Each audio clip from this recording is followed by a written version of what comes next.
लोग? आशा करते हैं आप लोग अच्छे होंगे। आज का जो विषय है, जिस विषय पे हम चर्चा करने वाले हैं, वह है नवरात्र के प्रथम दिवस में कलश स्थापन कैसे करें, उसकी विधि क्या है और उसका नियम क्या है, उसके बारे में आज हम आपको बताने वाले हैं। तो सबसे पहले जान लीजिए कि हमारे जो नवरात्रि होती हैं वो 4 नवरात्रि होती हैं। 2 गुप्त नवरात्रि होती हैं और 2 में आम तौर पे सभी की जानकारी में 2 नवरात्रि के विषय में जानकारी होती है। तो जो 2 नवरात्रि विशेष हैं वह है, एक तो वासंतिक नवरात्र और दूसरी है शारदीय नवरात्र।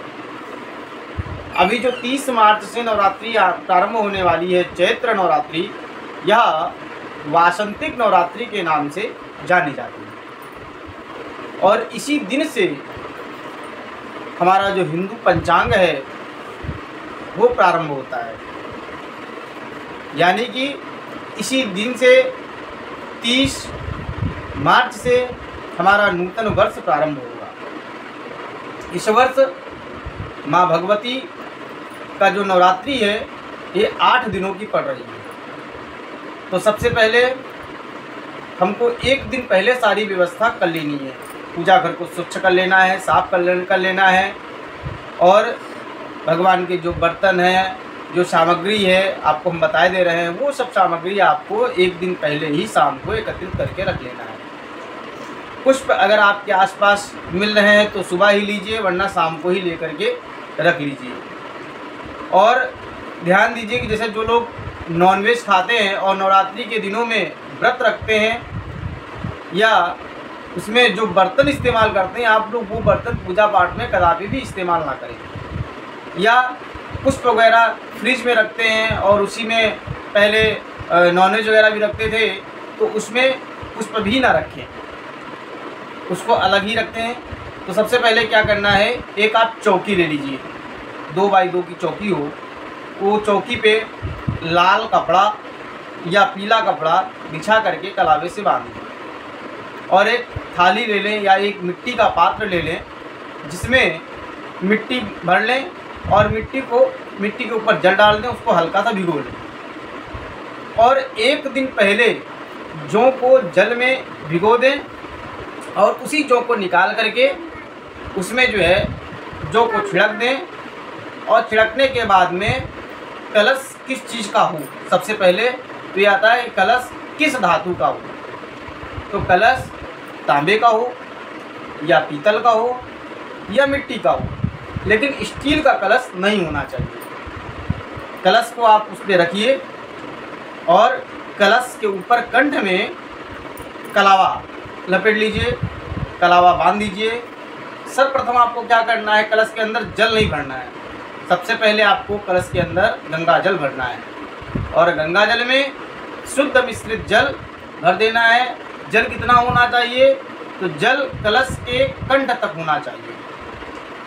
और कौन कौन सी सामग्री आपको डालनी है कलश के अंदर, तो आपको सुपारी डालनी है, सिक्का 1 डाल देना है, अक्षत डाल देना है, हल्दी डाल देना है, सप्तमृत्तिका डाल देनी है, सर्वौषधि मिल जाए तो सर्वौषधि डाल दीजिए, थोड़ी सी दूर्वा भी डाल दीजिए और कुश भी डाल दीजिए। इतनी सामग्री डालने के बाद में आपको उसमें पंचपल्लव लगाना है। पंचपल्लव का मतलब क्या है, पंचपल्लव का मतलब है 5 प्रकार के पत्ते।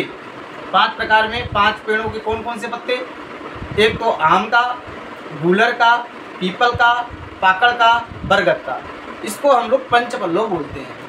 अगर ये 5 पत्ते नहीं मिल पा रहे हैं तो आप लोग आम के पत्ते ले लें।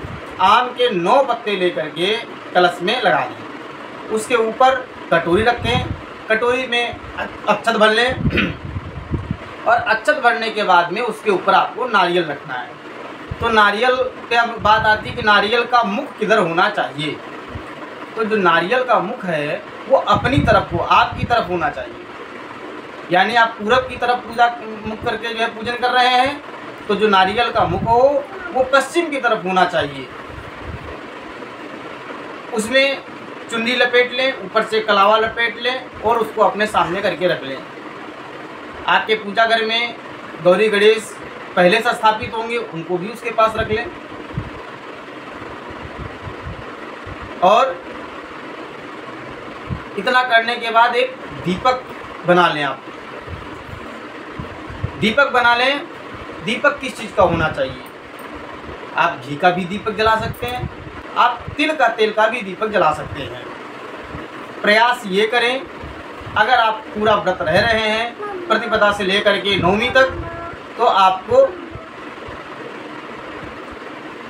9 दिन दीपक बराबर जो है जलाना चाहिए, दीपक की रक्षा करते हुए।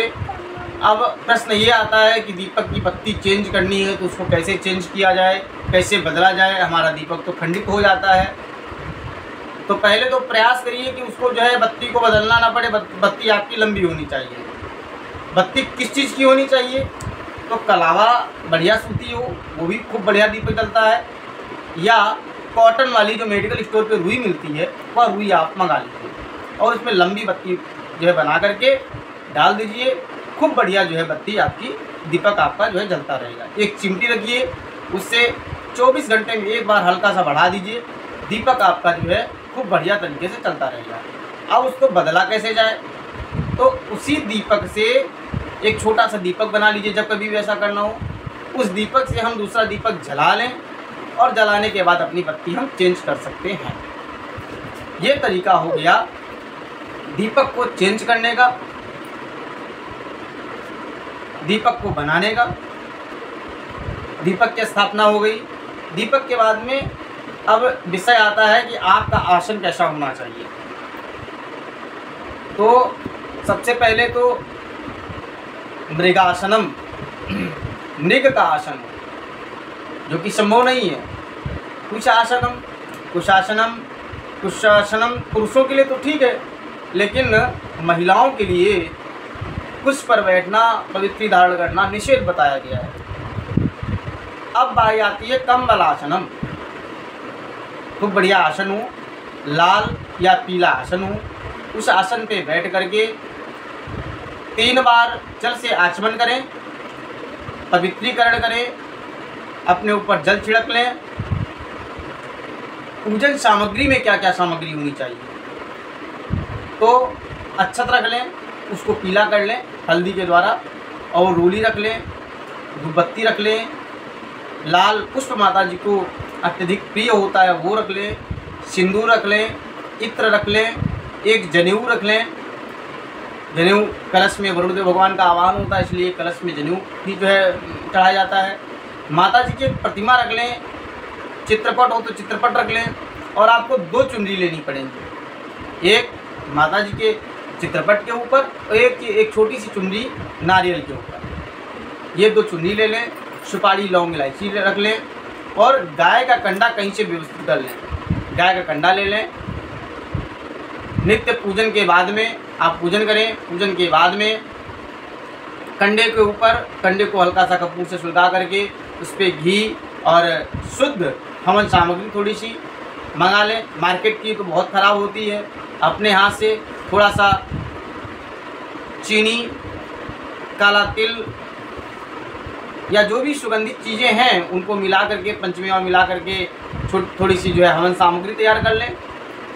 और हवन सामग्री तैयार करने के बाद आप डेली 11 बार, 15 बार, 21 बार उसी अग्नि पर दें। उस अग्नि से अपने पूरे घर में धुनी करें, जिससे अपने घर में शुद्धता बनी रहेगी, सात्विकता बनी रहेगी। अब बात आती है कि पूजन के क्रम में सबसे पहले हमको क्या करना चाहिए। तो हाथ में अक्षत और पुष्प लेकर के पवित्र आप हो चुके हैं। अक्षत और पुष्प लेकर के माँ भगवती, पराम्बा, जगदम्बा, आदिशक्ति, श्री महाकाली, महालक्ष्मी, माँ सरस्वती का ध्यान करें, उनका पूजन करें।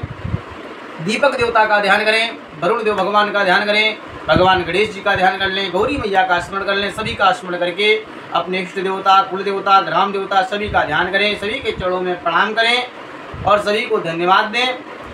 और अपने घर में नवरात्रि के इस पावन शुभ अवसर पर माता रानी का आवाहन करें, उनसे निवेदन करें उनके चरणों में, हे मैया आप हमारे इस कलश में और इस लोटे में, इस पात्र में आकर के विराजमान हो जाएं, ताकि 9 दिनों तक हम आपका पूजन अर्चन वंदन कर सकें। ऐसा निवेदन करते हुए माता जी का आवाहन करें। तत्पश्चात अक्षत छोड़ करके उनकी प्रतिष्ठा करें। 4 बार जल घुमा करके उनको स्नान कराएं। पाद्य, अर्घ्य, आचमनी और स्नान। पंचामृत की व्यवस्था अगर अपने पास है, दूध, दही, घी, चीनी, शहद, तो उससे प्रतिमा को स्नान करा दें। और प्रतिमा स्नान चित्रपट अगर है तो थोड़ा सा फूल में लगा करके सभी को ऊपर छिड़क दें। सभी को कलावा चढ़ावें, जनेऊ चढ़ा दें। कलश पे धूपबत्ती, इत्र, सिंदूर और भोग लगाएं।